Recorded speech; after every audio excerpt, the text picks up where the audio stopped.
I told my wife, Emily, that my seminar ended a day early, but I couldn't change my flight. That meant I would be back on Tuesday night. She was supposed to pick me up at the airport around 6. She complained that I would have to be gone another night, but said she would be only too happy to see me. I thought about it for about an hour. I realized that I had been away from home a lot and that I should think more about my wife with whom I had lived for 17 years. I went to the airport and tried to make one of those attempts to fix something. I was about ready to give up when I realized there was a flight to an airport near my hometown. The airport I use and prefer is about an hour north of where I live.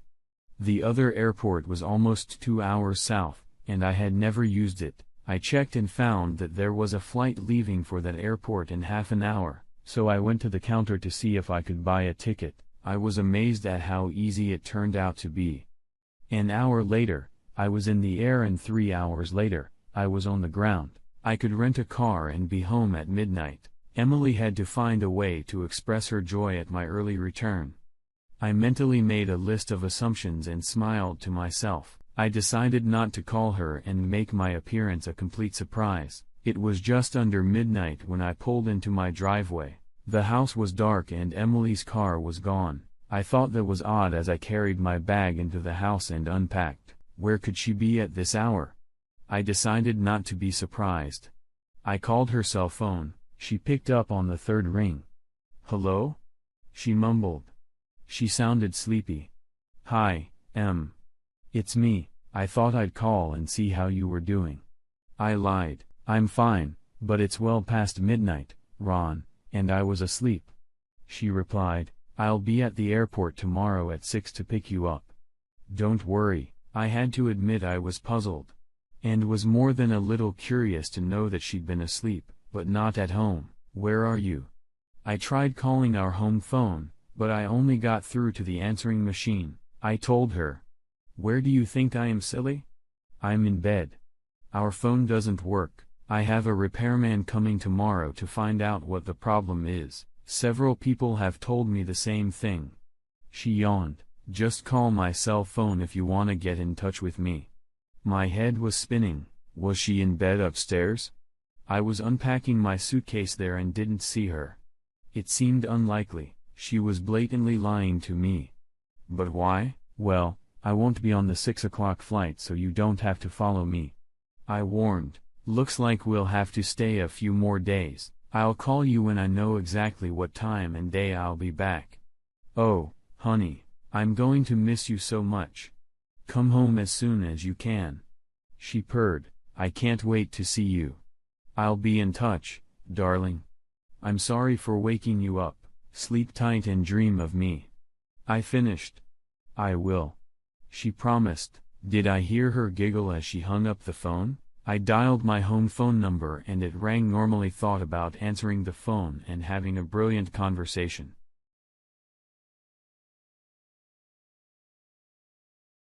And anywhere else the man might be hiding. "Ladies and gentlemen, Elvis has left the building. I'm in sales, not rocket science, but my nose was working well. I smelled something rotten. How dumb was I? Pretty dumb." That was my honest answer to myself. The next morning, I got up early and moved the rental car to the other side the street. Around 7 in the morning, I saw Emily's car pull up to the house. There was a man driving with her. I hid in the junk closet that is in the foyer. I kept the door ajar. Emily unlocked the door and they came in. "I just wanna change and get ready for work," she told him. "I'll get closed for tomorrow so we don't have to come back here tomorrow morning. I'll be back in 10 minutes. I'd help you, but then I'd have to make love to you again." He laughed. "Then I'd have to fire you for being late." "I don't think you'd fire me," Emily replied from above. "You like it too much that I work under you. Even your wife thinks I'm the perfect secretary. What would you say to her?" So this was Emily's new boss, and he was the one she thought was obnoxious and arrogant. I wondered what else she would do if she liked the guy. He'd only been with the company for a couple weeks if memory serves. "What a fast worker." I told her you're the same age as her mother and weigh 100 pounds.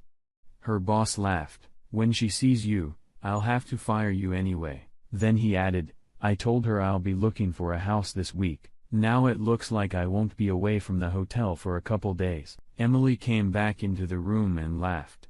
She looked gorgeous, and Mr. Boss, was his name, Joe, grabbed her, and gave her a slow wet kiss. I was tempted to grab an umbrella off the shelf and shove it up his ass. Why don't you spend tomorrow night with me right here? We can go out to dinner and be there by 8 p.m. Maybe when we get back, you'll be lucky enough to see the lodge after you chat with the owner, Emily suggested.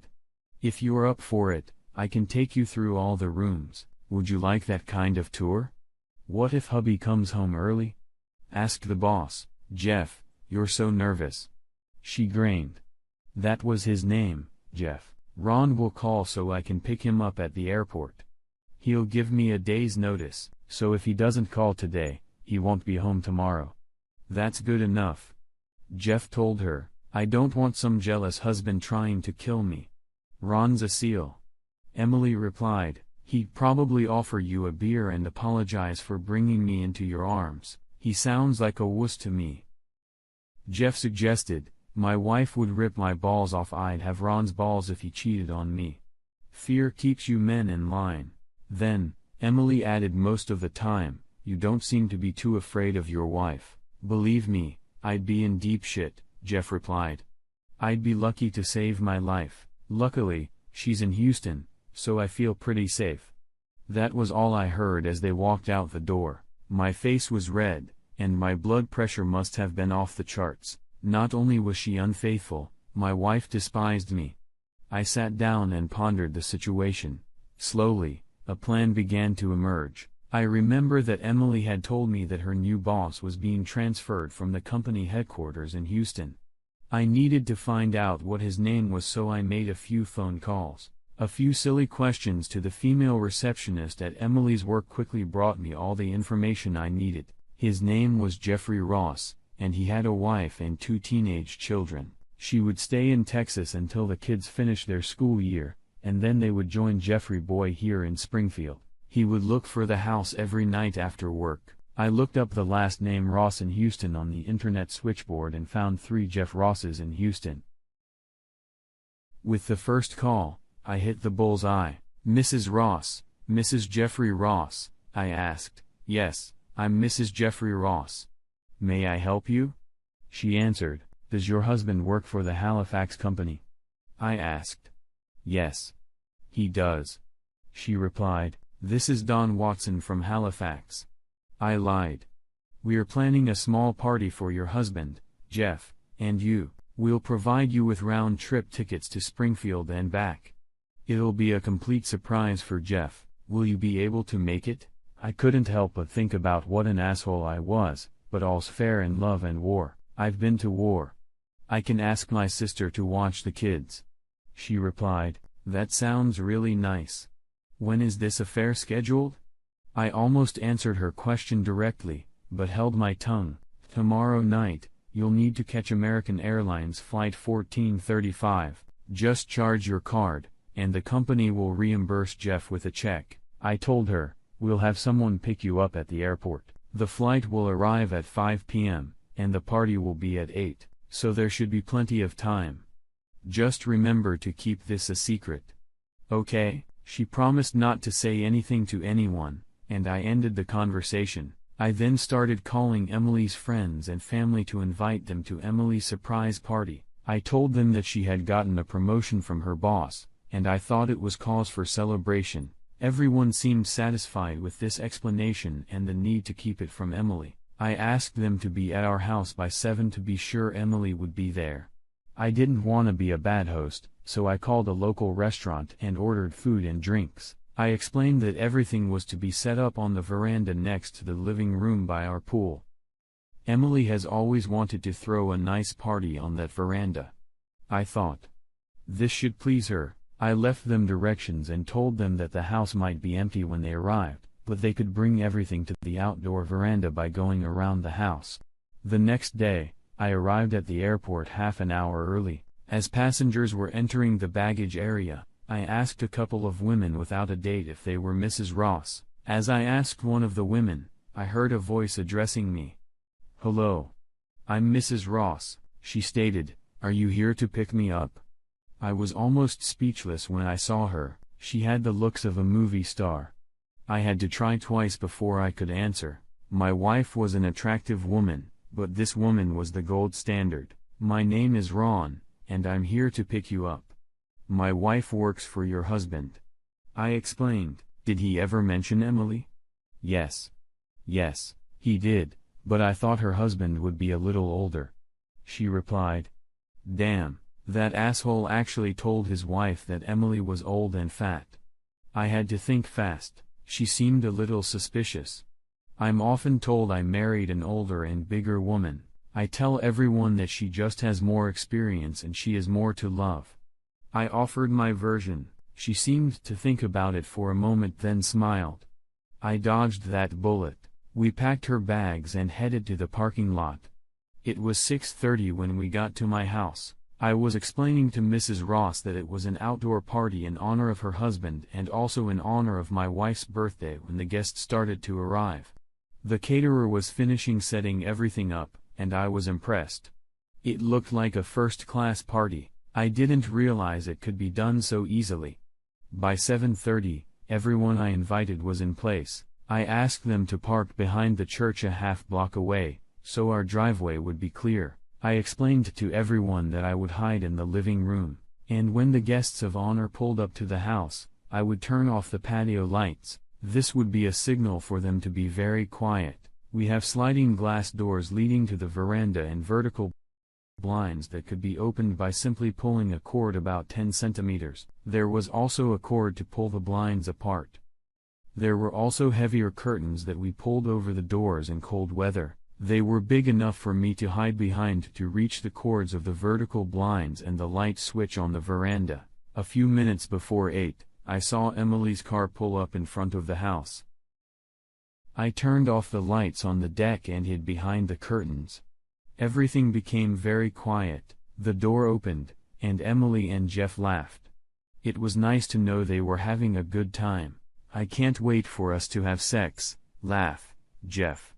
"I thought we'd never get here." He pulled Emily's dress down over her head, exposing her wearing only a thong and nothing else. She laughed, pulling them off her nice round ass. "You're so horny all the time?" Emily marveled. Jeff pushed her onto my chair and they began their adultery. I carefully turned on the light. "What are you doing here?" she demanded in answer. I was a little disappointed at such a trivial question. Perhaps the surprise had numbed her brain, or was it the hardcore sex she'd just gotten? "This is my house, Emily. My name is on the deed," I replied. "I didn't think you'd be home for a few more days," she exclaimed. "It's quite obvious," I replied nonchalantly. "I have to go now," Jeff muttered. "I have things to do. Can I get you a beer or something?" I asked. Both Jeff and Emily were taken aback by my offer. I could see Jeff thinking that Emily was right, assuming that I would offer him a beer if I caught them together. I smiled to myself as I watched his train of thought. Before Jeff could answer, his wife burst into the room from the veranda. She was holding a large purse and waving it as hard as she could. Jeff was so surprised to see her that he didn't even move to defend himself. I think he landed about 5 feet from where he was standing. Emily's mother and sister came into the room next. Emily was still naked. "Get dressed, Emily, you slut," her mother snapped, picking up Emily's dress and holding it out to her. "That was a great show you put on for all of us. You should think about doing porn." Emily was too stunned to speak. I turned on the porch light, and she saw 20 other people looking at her. I went out and started filling my plate with potato salad and wings. Then I got a can of beer out of the refrigerator and went back inside. I sat down to eat and watched Jeff try to sit on his ass and Emily tried to regain her lost speech.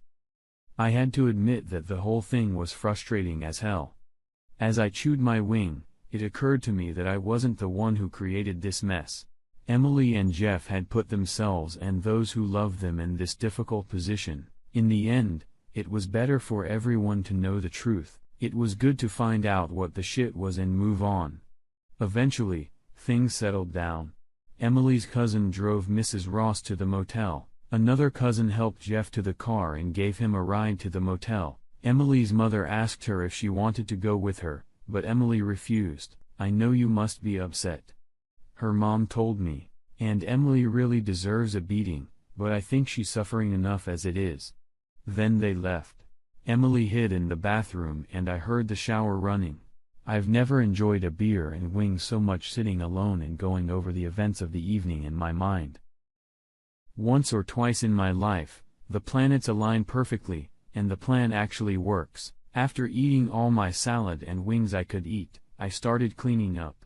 Cleaning up after this crowd took quite a bit of time. I had to wrap the groceries and put them in the fridge and freezer. It was past midnight when I sat down at the table with the last beer of the evening and relaxed. Emily came into the room and sat across from me.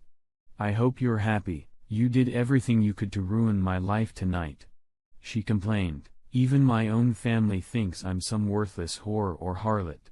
"Is that what you wanted, Emily? Why would they start thinking that? Did I do anything to give them that impression?" "Maybe it was you," I asked.